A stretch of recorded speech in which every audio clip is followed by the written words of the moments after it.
Oh, anong nangyari, pre? Parang alungkot mo yata ngayon ah.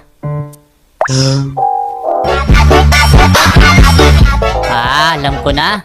Nag-away na naman kayo, no? Oo, pre. Sabi ko na nga ba eh. Hay.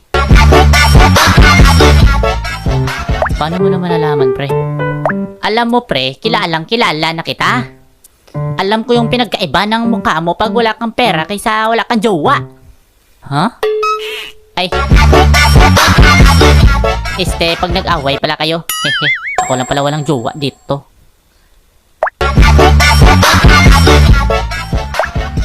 O, diba? So, ano na nga ba ang kasunod pag nahulaan niya na? Siyempre, ito ang gagawin niyan kasi nga tado yun eh. Hutoto. Pero pre, alam mo pre, hindi mo naman kailangan magpaka-sad boy sa mga ganyang bagay. Kaya kung ako sa'yo, tigilan mo na yan. Wala ka naman dyan mapapala eh. Makinig ka ha. Unang-una sa lahat, yung mga yan, magastos. Lalong-lalo na pag may date kayo. Pangalawa, time consuming.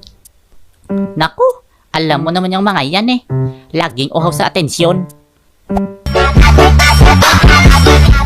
At ang pinakamalupit sa lahat, yung maya sila tinutuyo. Na akala mo naman, araw-araw may dalaw. Pre. Oh, bakit pre? Nagka-jowa ka na ba? Ako ba? Ay hindi pre.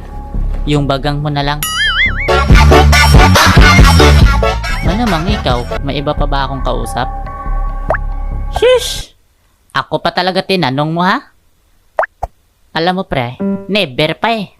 Sa buong buhay ko, never na never. Shish!